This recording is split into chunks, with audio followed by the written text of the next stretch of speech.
ಗುರುವಾರದ ದಿವಸ ಗುರುಗಳು ನೆನೆಸ್ಕೊಳ್ಳೇಬೇಕು. ಗುರು ರಾಯರನ್ನ ನೆನೆಯಲೇಬೇಕು. ರಾಯರಿಗೆ ಗುರುವಾರ ಅಂದರೆ ವಿಶೇಷವಾದ ದಿವಸ.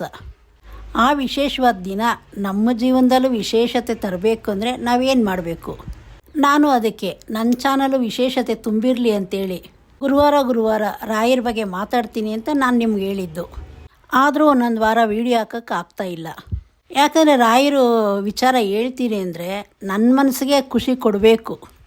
ನಾನು ಹೇಳೋ ವಿಚಾರದಿಂದ ನಿಮ್ಮ ಬದುಕಲ್ಲೂ ಬದಲಾವಣೆ ಬರಬೇಕು ಅಂಥ ವಿಚಾರ ಹುಡುಕಿ ನಾನು ಅದ್ರ ಬಗ್ಗೆ ವೀಡಿಯೋ ಮಾಡ್ತೀನಿ. ರಾಯರ ಭಕ್ತರು ಲಕ್ಷಾಂತರ ಜನ ಇದ್ದಾರೆ. ಒಬ್ಬ ಗುರು ಜೀವನದಲ್ಲಿ ತುಂಬ ಕಷ್ಟಪಟ್ಟು ಪುಣ್ಯ ಸಂಪಾದನೆ ಮಾಡಿ ಈಗ ಲಕ್ಷಾಂತರ ಜನ ಮನಸ್ಸಲ್ಲಿ ಬೆಳಕು ತಂದಿರೋದು ಗುರು ರಾಯರು.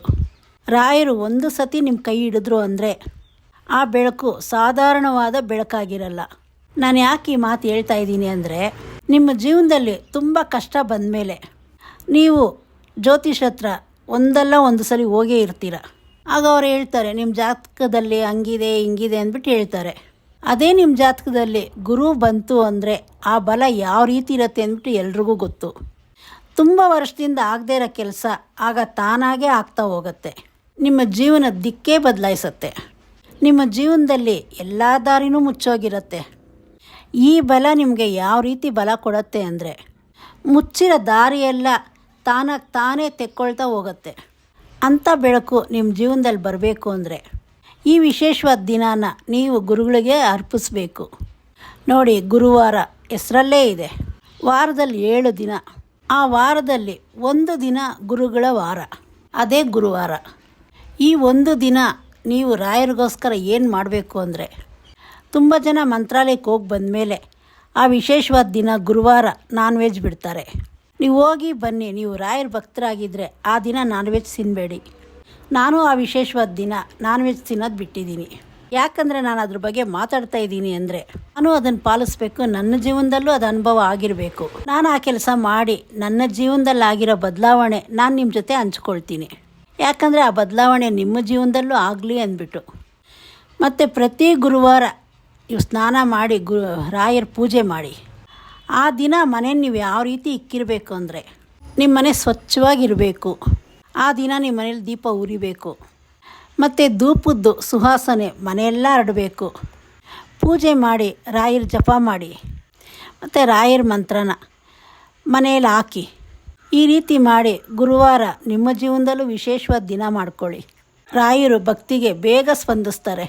ಆ ಕಷ್ಟದ ರುಚಿ ನೋಡಿರೋರಿಗೆ ಆ ಕಷ್ಟದ ಬೆಲೆ ಏನು ಅಂತ ಗೊತ್ತಿರೋದು. ನೀವು ನಿಮ್ಮ ಜೀವನದಲ್ಲಿರೋ ಕಷ್ಟನ ತುಂಬಾ ದೊಡ್ಡದು ಅಂದ್ಕೊಂಡಿದ್ದೀರ. ಯಾಕಂದರೆ ರಾಯರ ಜೀವನದಲ್ಲಿ ಇದ್ದಿದ್ದ ಕಷ್ಟ ಒಂದು ಸಾಸಿವೆ ಕಾಳಷ್ಟು ಕಷ್ಟನೂ ನಮ್ಮ ಜೀವನದಲ್ಲಿಲ್ಲ. ಒಬ್ಬರು ಜೀವನದಲ್ಲಿ ಕಷ್ಟ ಬಂತು ಅಂದರೆ ಆ ಕಷ್ಟ ತಡೆಯೋ ಶಕ್ತಿ ಇರೋರಿಗೆ ಆ ಕಷ್ಟ ಬರೋದು. ಅದು ನಿಮ್ಮ ಜೀವನದಲ್ಲಿ ಎಷ್ಟು ಶಕ್ತಿವಂತರನ್ನಾಗಿ ಮಾಡುತ್ತೆ ಅಂದರೆ, ಇನ್ನು ಮುಂದೆ ಎಂಥ ಕಷ್ಟ ಬಂದ್ರೇನೂ ಅದನ್ನು ಸಂಭಾಳಿಸೋ ಶಕ್ತಿ ನಿಮಗಿರುತ್ತೆ.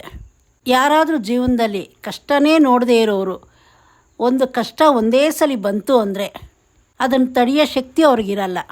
ಆಗ ಅವ್ರ ಜೀವನದಲ್ಲಿ ಕೆಟ್ಟ ಭಾವನೆ ಬಂದು ಕೆಟ್ಟ ನಿರ್ಧಾರ ತೊಗೊತಾರೆ.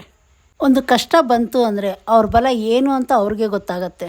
ಅದೇ ನಮಗೆ ಪಾಠ ಕಲಿಸ್ತಾ ಹೋಗುತ್ತೆ. ನೀವು ಎಷ್ಟು ಕಷ್ಟ ಪಟ್ಕೊಂಬಂದ್ರೂ ನೀವೇನೇ ಮಾಡೋಕ್ಕೋದ್ರೂ ಆ ಕೆಲಸ ಆಗಲ್ಲ. ನೀವು ಪಡ್ತಾ ಇರೋ ಕಷ್ಟ ಅದರ ಪ್ರತಿಫಲ ನಿಮಗೆ ಸಿಗಬೇಕು ಅಂದರೆ ರಾಯರ ಕೃಪೆ ನಿಮ್ಮ ಮೇಲೆ ಬೀಳಬೇಕು. ಅದೇ ನಾನು ನಿಮ್ಗೆ ಹೇಳಿದ್ದು, ತಾನಾಗೇ ಎಲ್ಲ ದಾರಿ ತೆಗಿಯತ್ತೆ ಅಂದ್ಬಿಟ್ಟು. ಪ್ರತಿ ಗುರುವಾರ ಯಾರೆಲ್ಲ ಈ ಕೆಲಸ ಮಾಡ್ತಿದ್ದೀರಾ ಕಮೆಂಟ್ ಮಾಡಿ. ರಾಯರನ್ನ ಮನಸಾರೆ ತಿಳ್ಕೊಂಡು ರಾಯರ ಬಗ್ಗೆ ಒಂದು ಒಳ್ಳೆ ಪದನ ಕಮೆಂಟಲ್ಲಿ ಹಾಕಿ. ನಿಮ್ಗೇನು ಹಾಕಬೇಕು ಅಂತ ಗೊತ್ತಾಗಿಲ್ಲ ಅಂದರೆ ರಾಯರಿದ್ದಾರೆ ಅಂದ್ಬಿಟ್ಟು ಹಾಕಿ. ಚಾನಲ್ನ ಸಬ್ಸ್ಕ್ರೈಬ್ ಮಾಡೋದು ಮರಿಬೇಡಿ.